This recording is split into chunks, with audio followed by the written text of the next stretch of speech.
Welcome to Cord Cutting Today for June 21st, 2019. This is the show where I give you a quick look at some of the biggest stories happening in the world of cord cutting right now and give you my opinion on them. If you'd like to learn more about these stories, in the show notes down below I'll put a link to each story. You can read about them for yourself. Come up with your own opinions. I'd love to hear from you. If you're new here, do me a favor, hit the subscribe button, hit the thumbs up. It really does help us because it lets YouTube know you enjoy what we're doing here. Hopefully we can help you break free from the high cost of cable TV and still watch the shows you enjoy. Well, before we get into the news, a quick deal of the day. Unfortunately, if you missed the lowest price ever on this, there's still a good price today. Amazon has cut the price of their 50-inch 4K HDR Toshiba TV. This is one of their two brands that make Amazon Fire TV Edition smart TVs. These are smart TV built with a Fire TV built in. And it was at $269.99 yesterday for about a day. Like I said in the post, hey, jump on this deal because it won't last long, and it didn't. It ended overnight. But they still have it at $299, which is still a price cut from where it was earlier this week. So if you want a new cheap Fire TV Edition Fire TV, jump on this because it's probably not coming back anytime soon. But if you want that deal, link in the show notes. Why is it not coming back anytime soon? Well, Amazon announced a new Toshiba Fire TV Edition Smart TV. This new TV looks very similar to the old one, and the main difference here is the old one is an HDR10 Fire TV or HDR setting on the Fire TV Edition Smart TV, which is a very good quality image, I still think. But I know a lot of people really prefer the Dolby Vision HDR. The new Toshiba TVs have the Dolby Vision HDR built into it, which helps to compete more with like the Roku TV behind me, which has had Dolby Vision now for some time. So this is great news here that Amazon's updating the Fire TV Edition Smart TVs. Haven't heard any news about the Insignia. There honestly wasn't even a lot of press about this. No press releases from Best Buy, who's selling it, Toshiba, or Amazon. They did have a little press event and just kind of had a little fact sheet. So it's kind of an interesting move on Amazon's part to not do a massive new TV launch for the Fire TV Edition Smart TV. But for everybody who wanted a slightly better image and the Dolby Vision HDR, here you go. It's now available. And I'd love to hear from anybody. Do you own a Toshiba or Insignia brand Fire TV Edition Smart TV? What do you think of it? Are you happy? Leave us a comment. I've been very happy with the first generation one we have, but it was only in HD, not 4K. So I'd love to know what you think of this new Fire TV Edition Smart TV from Toshiba. And can we also just talk about how awful the name is, Fire TV Edition Smart TV from Toshiba? It's just got to be a better name than that, right? All right, let's jump into the rest of the news of the day real quick. Locast has rolled out in Los Angeles and San Francisco. We reported this last night, broke this story out there. This now means that Locast is available in 13 markets, including Denver, Washington, D.C., San Francisco, Los Angeles, Baltimore, Philadelphia, Boston, Chicago, Houston, Dallas, New York, and South Dakota. So this is great news. It's a West Coast expansion for all of our fans out there. A little disruption because I did call it a free service. Some people point out that it is free, but you get annoyed every 15 minutes to donate, or you have to restart your stream. What happens is you watch for about 15 minutes, it stops the stream with a request for you to donate, because Locast is a nonprofit that works off of donations. There's no ads or any other content there to make money off of other than your donations to cover the cost of what they're doing.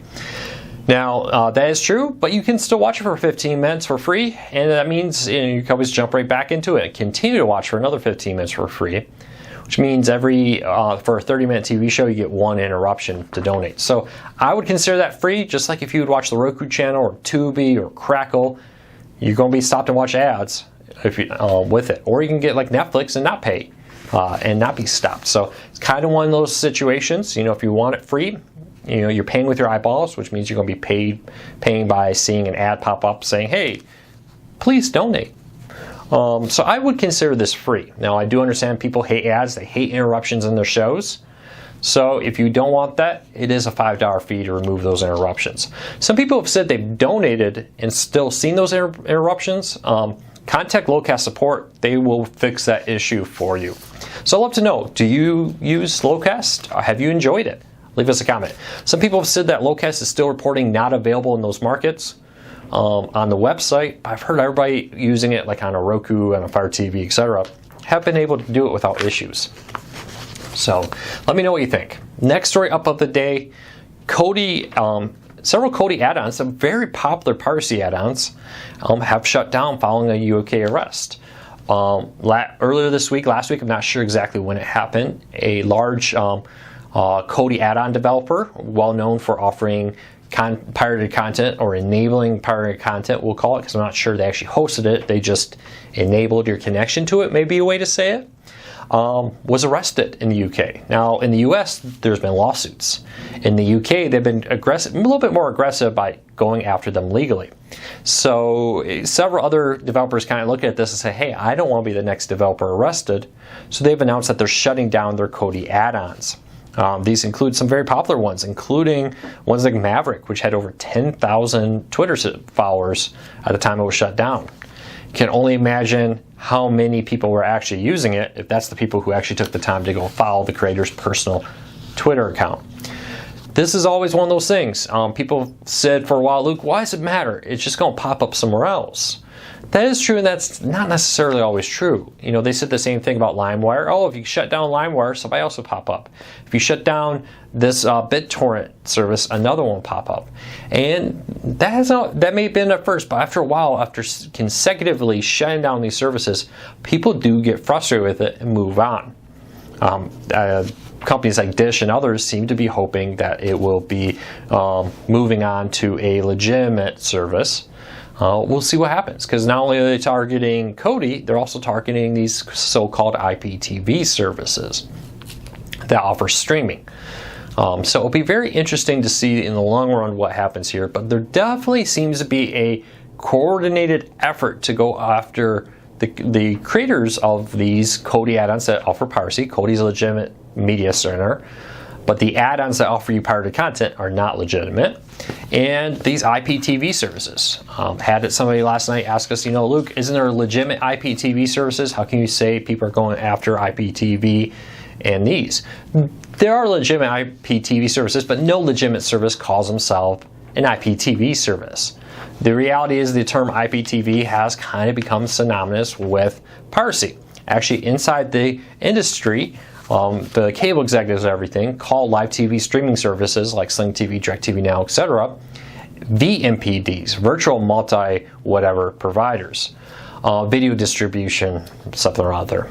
But the short end here is when you hear things like IPTV, it generally means piracy. And unfortunately, Kodi's kind of developed that same term, which is a real shame because there's so many great ones out there that are completely legitimate, completely legal, that are very powerful, offering great features there. But now the content owners have kind of turned their attention. For years, they were more focused on things like torrents and the like.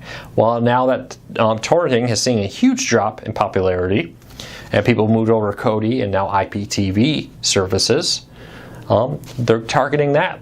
So just keep that in mind. Whenever you hear something that's too good to be true, somebody's offering you 1,000 channels for $20. Actually, I've seen some of them now charging like $40 or $50 a month for pirated content. If they're offering you stuff like all the HBOs, all the Showtimes, all the Cinemaxes, all the everything, all the NFL Sunday Ticket, NBA League Pass, MLB at Bat, whatever it may be, if it sounds too good to be true, it probably is. Just keep that in mind. All right, next story up of the day.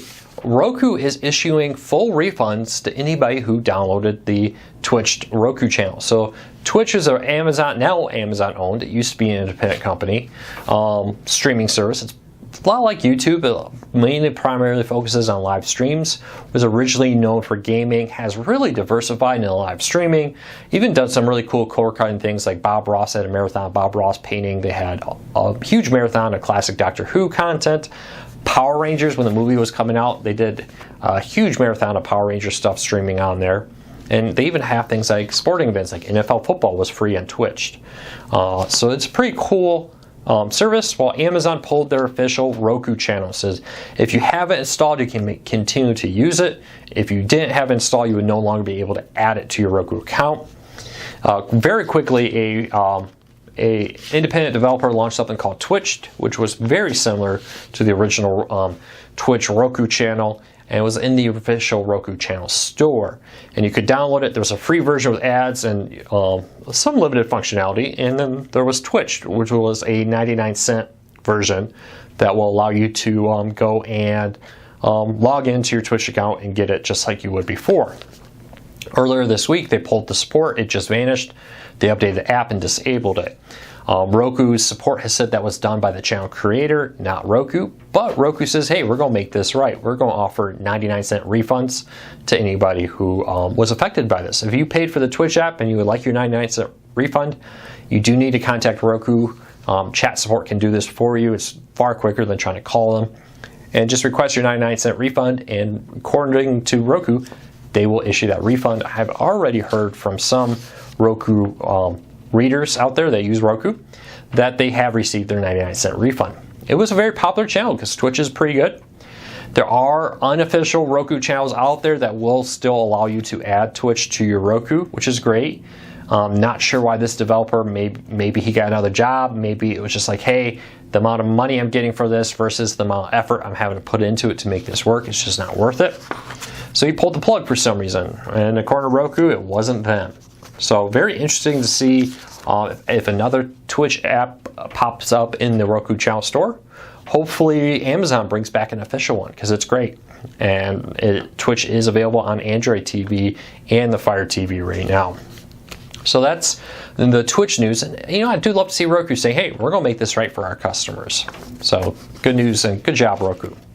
Last story of the day. AT&T's president says DIRECTV now is not the main focus of DIRECTV. It's no longer, or of AT&T. It's no longer the main focus of AT&T. We're there.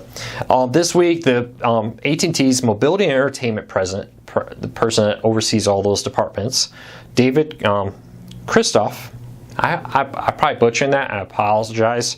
I'm horrible with names. Was speaking at the Bank of America Merrill Lynch Telecom and Media Conference, and he said, quote, we have emphasized DIRECTV now less than we did when it first launched because we are more focused on other elements of the portfolio. Earlier, just before that, he had said, when he talked about how the portfolio, he said AT&T has a portfolio of entertainment things, and he listed things like the new Warner Media service and DIRECTV, the satellite service, and the new streaming DIRECTV service. This is something I've talked about for a while. If you remember last year, I talked about, hey, it seems like AT&T is really, that new streaming player is really for DIRECTV.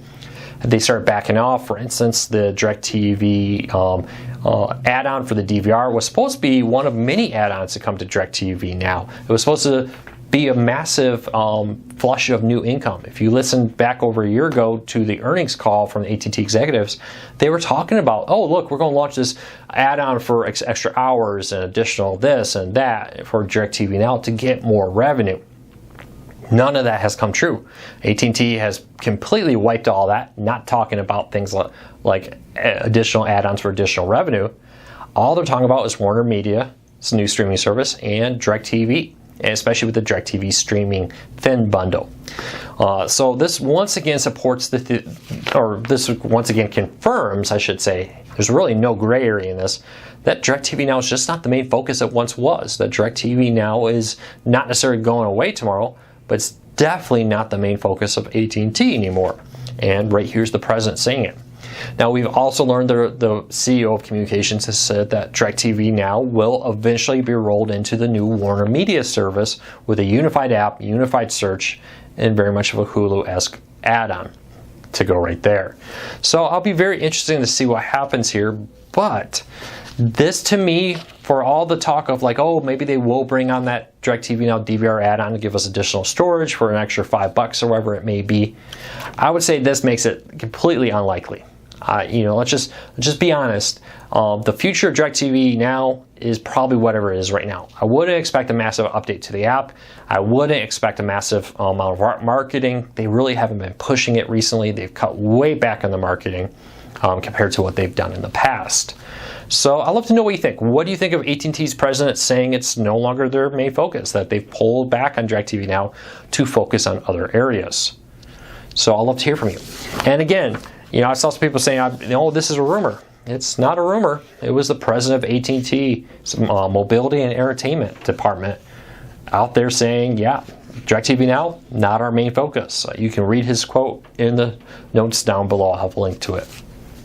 So I think it'll be very interesting to see what happens. What does this mean for current subscribers? Nothing. What you have now will likely continue until some unknown date when they decide to merge it into the new Warner Media service. It sounds like that won't happen at launch. Do not believe that at the launch of the new Warner Media service the merger will happen, because he said eventually. I expect it to launch, get the on-demand settled, maybe late this year, early next year. We'll see the live TV component move in. It's honestly not a bad idea. Hulu model, cheap on-demand service. If you want live TV, you can add it on top of that. Not a bad marketing strategy there. But I'd love to know what you think of these stories, and I'd love to know what you're up to. It's the first day of summer. I forgot to mention that earlier. I hope you have a fantastic summer.